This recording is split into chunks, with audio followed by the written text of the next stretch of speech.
Hi, as a piano teacher, I get asked all the time, especially by beginning students, what's the deal with the black keys?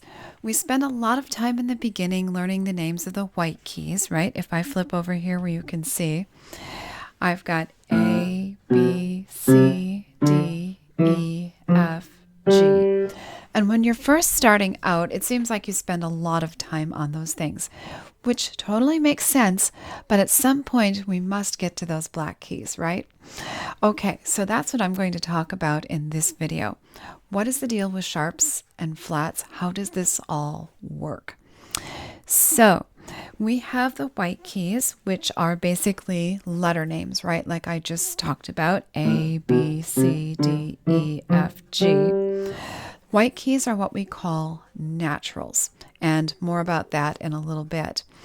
What I'm going to do is explain how the black keys are connected to the white keys. You can't name the black keys unless you first know the white keys, so there is a reason for us starting where we do.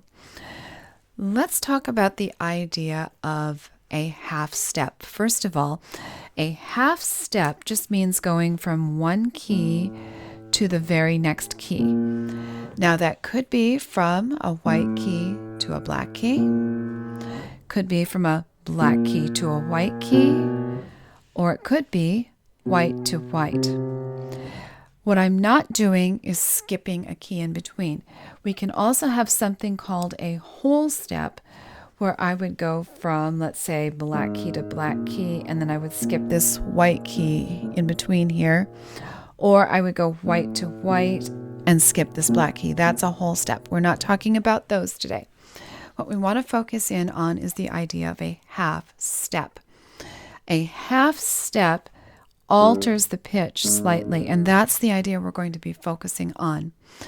I'm going to start by talking about the idea of the sharp. And the sharp just looks like, that little tic-tac-toe thing. It looks like a hashtag, a pound sign, a number sign.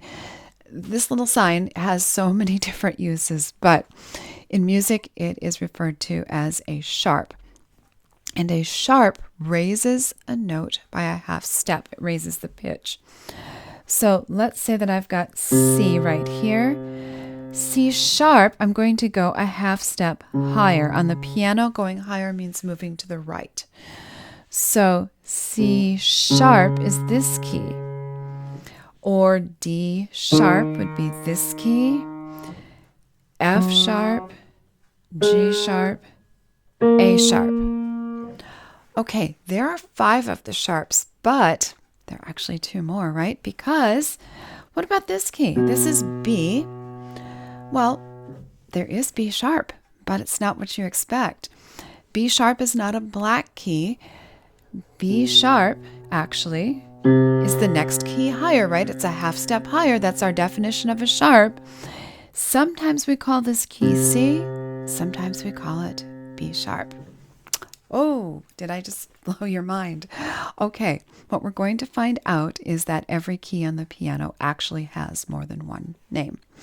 So that's kind of an interesting thing to note. Just the same, if I look at E and I go a half step higher, here is E sharp, also known as F. So I have all the notes have a sharp name. It's just whether or not they're a black key or a white key. Most of them are black keys. Excuse me. B and E are going to be white key sharps. So B sharp, E sharp. Now, there are a couple of other things we should talk about when we start talking about sharps. And I'm going to pull this from my Key Start Foundations book 2 and just talk a little bit about what happens when we work with sharps. Now, one of the first things you're going to need to know is how to draw one properly. I've done it off to the side, but I'm going to talk here about putting them on a line. Notice how, now I'm making this kind of big, how the line here, we'll say this is the line of the staff, is running through that open square portion of the sharp sign. That is how we properly place a sharp sign on a line. And if we have a space, we're going to draw this same sign so that that open square sits squarely in the space on the staff. Now, the reason we do that is because music is actually a very precise language. And we need to know exactly what note we are indicating is sharp. And so actually I'm going to borrow a little bit from the staff right here.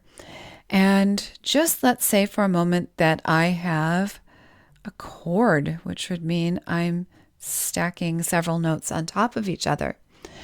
Now, let's just say, I'll say I'm in the treble clef, which I am actually. I want to have C be sharp. Well, okay, I can't just randomly throw a sharp sign someplace and, oh, well, which one of those notes is actually the sharp? Well, good question. What we want to do is we want to be very precise. I'll redraw this here. If I want to make sure that C is sharp, then I'm going to draw my sharp sign in such a way that that open part of the sharp sign lines up with the C note. That's important. Now, if I had a stack of notes that's a chord, maybe they're using the line notes. Okay, let's say for whatever bizarre reason, I want to have a B sharp. That might be a little unusual, but let's just say I want this note here to be read as the sharp. I am going to make sure that I line that up accordingly. That line is passing through both the note and the sharp sign, and there is no doubt in my mind which note I want to have be the sharp. So when we're drawing these on the staff, maybe when we only have single notes, it seems like, wow, that's really kind of picky. But when you use it in a situation where you have multiple notes, then it becomes clear that we need to be very precise. Now, something else we need to know about sharps when we write them is that we need to have them in front of the note. But if we were to name this note, we would say after the letter. So G sharp, the sharp sign, notice how it comes before the note. But when I write it, I don't say sharp G, I say G sharp. Therefore, it looks like what I wrote. If I do one more, oh, there we go. I'm going to have C sharp. Okay, so that's one thing we need to know. Now let's keep going here a little bit. I'm going to clear the way here. And let's go over to, well, I'm going to take a little bit of an excerpt from one of the songs that I use in my Key Start book and use this to illustrate a rule that works for sharps, and we're going to later find out in a minute for flats as well. So if you've been playing piano, if you've just started, it's quite common that you don't have a whole lot of notes, and if for some reason you need to play one or two of them sharp, they probably just write it in as what is called an accidental. It's not really an accident, but it's just written in front of the note that needs to be sharp, and if it's only one or two notes in the entire piece, this is not a big deal. But as you get to more complicated music, we are going to start having to use some rules to make things easier. And I'm going to use the third and fourth measures here to illustrate this. So in Russian Sailor Dance, it indicates that we have a G sharp. And it's been written with the first note right here. However, there's a rule in music that states when you have something sharp, that sharp carries through the measure but not past a bar line. See how the next G has a sharp sign written in front of it because it's in the next measure. What I would actually do here is not only would I play this G as sharp, but I would play all of my G's as G sharp. 1, 2, 3, 4. When I get to this next measure, then, they put the G sharp in again, so it tells me we're going to continue with this. Now we have a couple of other notes here. We've got the B and the A that come up, but then we've got another G. Well, think about our rule. It's in the same measure, right? So when I play this, I have to remember to make this G a sharp as well. And that's a way that we get around having to have such a cluttered score.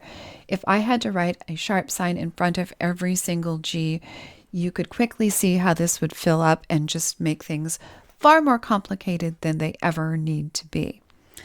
Now, let's take a look at this same idea. It's going to apply to flats as well. And actually, let's see. I'm just going to move this. I'm kind of bopping around my book here a little bit. And let's take a look at flats.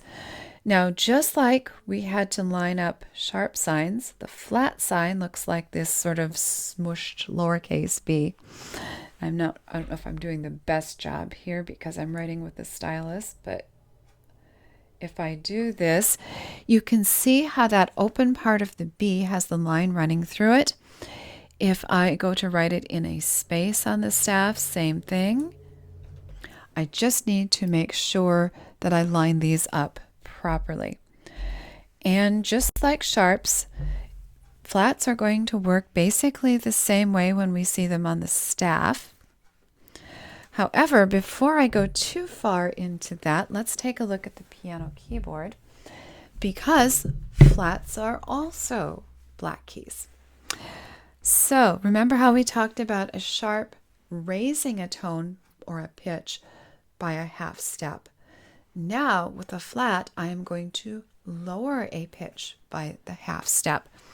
So if I take the note B right here, and I go B flat is this key, I have A flat, G flat, E flat, D flat. Now, just like with the sharps, we have a couple of white key flats. So if I think about where is C flat, well, here is C. If I go down a half step, oh, here is C flat, otherwise known as B. Or if I'm looking for F flat, oh, here's F. I go down a half step. Oh, a lot of times we call that key E, but it can be called F flat. Okay, so you may have noticed something at this point. I played the same keys, but I called them by different names, right? All the keys have a sharp or a flat name, the black keys especially. Now, there are things such as double flat and double sharp. I will not get into that in this video.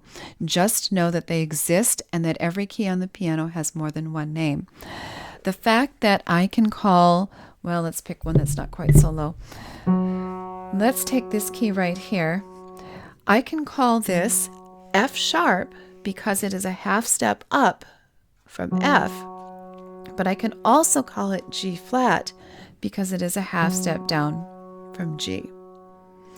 That is what is known as enharmonics, meaning that each note has two names, or in some cases more, but we're not going down that road quite yet.